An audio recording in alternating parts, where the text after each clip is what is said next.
రేణు దేశాయ్ గారు, ఇది నా పర్సనల్ ఫోన్. నేను ఇది మీకు పంపిస్తాను. ఎక్కడికి పంపించాలో మీరు మాకు చెప్పండి.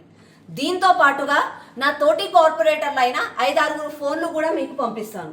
నేను ఇలా ఎందుకు అంటున్నాను అనంటే, రోజు మాకు వీధి కుక్కల నుంచి ప్రజలు ఎంత భయపడుతున్నారో, వాళ్ళు ఎంత భయపడుతూ వాళ్ళు ఫోన్లు చేస్తున్నారో మీకు కూడా తెలుస్తుంది అని చెప్పి నా ఈ ఆలోచన. నిన్న ప్రెస్ మీట్లో వీధి కుక్కల గురించి రేణు దేశాయ్ గారు చాలా భావోద్వేగాలతోటి మాట్లాడారు. ఓకే, నేను తననేమి క్రిటిసైజ్ చేయట్లేదు, నేను తనకి కౌంటర్ వేయట్లేదు. కానీ ఇంకొక సైడ్, ఇంకొక యాంగిల్లో ప్రజలు ఎందుకు భయపడుతున్నారు, ప్రజలు ఎందుకు పదే పదే వీధి కుక్కల గురించి కంప్లైంట్స్ ఇస్తున్నారో ఆ విషయము, ఆ బాధ కూడా తనకు తెలవాలి అని చెప్పి నేను ఇది చెప్తున్నాను. మేము ఒక కార్పొరేటర్గా రోజు ఎంతో మంది మాకు వీధి కుక్కల గురించి కంప్లైంట్స్ ఇస్తారు. వాళ్ళకి వీధి కుక్కలు అంటే కోపం కాదు, ద్వేషం కాదు, వాటిని చంపేయమని కూడా వాళ్ళు అనరు. వాళ్ళు కేవలము వాటితో భయపడుతున్నారు. ఎందుకు అనంటే, భయం చావు కంటే చాలా ప్రమాదకరమైనది. చావు ఒక్కసారే వస్తుంది, కానీ భయం ప్రతి క్షణం వాళ్ళను వేధిస్తూనే ఉంటుంది.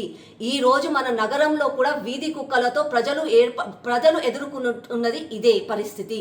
ఎందుకంటున్నా అంటే, రీసెంట్గా మనం చాలా డేస్ చూసాం.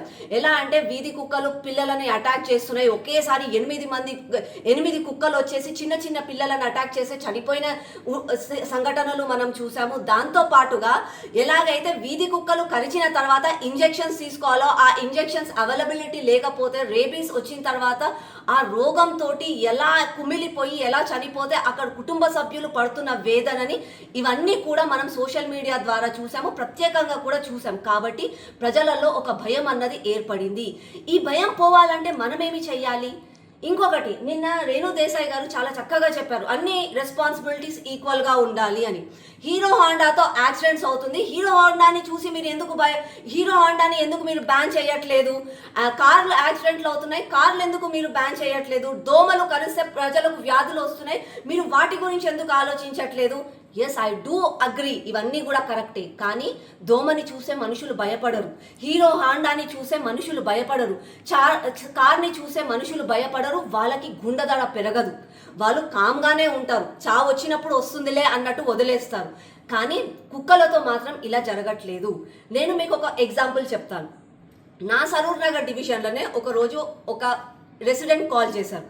తను ఏమన్నారు అని అంటే, మేడం, నా ఇంట్లోకి, నా సొంతింట్లోకి నేను వెళ్ళడానికి నాకు 1 గంట సేపు పడింది. ఆ గంట సేపట్లో నేను పడ్డ వేదన ఎంతో మేడం, నేను చెప్పలేకపోతున్నాను.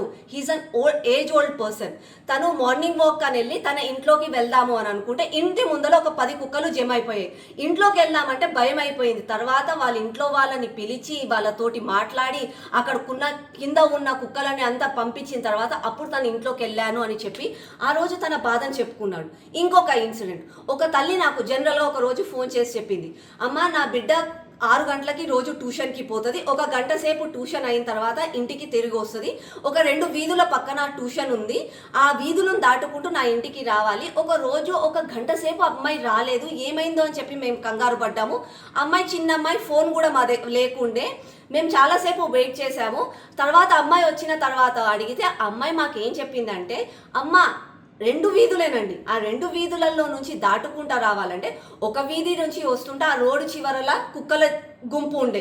ఆ అమ్మాయి నడుచుకుంటూ వస్తే అమ్మాయి వెంబడి పడతాయని చెప్పి అమ్మాయి భయపడి ఇంకొకరి దగ్గర పోవాలని ట్రై చేసింది. అక్కడ కూడా అలాగే ఉండే. ఇంకొక దగ్గరికి వెళ్ళింది, అక్కడ కూడా అలాగే ఉండే. అమ్మాయి వెయిట్ చేసిన తర్వాత అవన్నీ పోయిన తర్వాత అమ్మాయి అక్కడికి రావడం జరిగింది. This is not to criticize anyone. నేను మీ యానిమల్ లవర్, మీ డాగ్ లవర్స్ని నేను క్రిటిసైజ్ చేయట్లేదు, అలాగే కుక్కలని కూడా నేను ద్వేషించట్లేదు. కానీ కుక్కల గురించి మాట్లాడంగానే, కుక్కల గురించి ఏదో ఒకటి తీసుకురాగానే ఇలా ఆవేశంతో మాట్లాడినంత మాత్రాన ఎవరికి మంచి జరుగుతుంది? కుక్కలు సమాజంలో ఉండాలి, మనుషులు సమాజంలో ఉండాలి. ఇద్దరు ఫ్రెండ్లీగా కలిసి తిరగాలి అని అంటే ముందుగా మనుషులకి కుక్కల పైన ఉన్న భయాన్ని చెరిపేయాలి. అది ఎవరు చెయ్యాలి? మీలాంటి ఎన్జిఓస్ రావాలి. మాకు వాటి బిహేవియర్ తెలియదు, మీలాంటి వాళ్ళు వచ్చి ప్రజలకు ఆ బిహేవియర్ చెప్పాలి, వాటితో ఎలా ఉండాలి, ఎలా నడుచుకోవాలో చెప్పాలి. అప్పుడు మాకు అర్థమవుతుంది. మీరు అలాంటివి కూడా తీసుకొస్తే బాగుంటుంది. కానీ కేవలం సుప్రీంకోర్టు డిసిషన్ తీసుకుంది, ఏదో డిసిషన్ డిసిషన్ తీసుకుంది అనగానే మీకు ఇంకా ఏమి రెస్పాన్సిబిలిటీస్ లేవా అని చెప్పి మాలాంటి వాళ్ళపైన ఆవేశంతో మాట్లాడినంత మాత్రాన ఇది బాధ్యత కాదు. కాబట్టి బాధ్యతగా ఉండాలి అని అంటే అందరము కలిసి ఒక డిసిషన్ తీసుకుందాం. సమాజం అందరిది.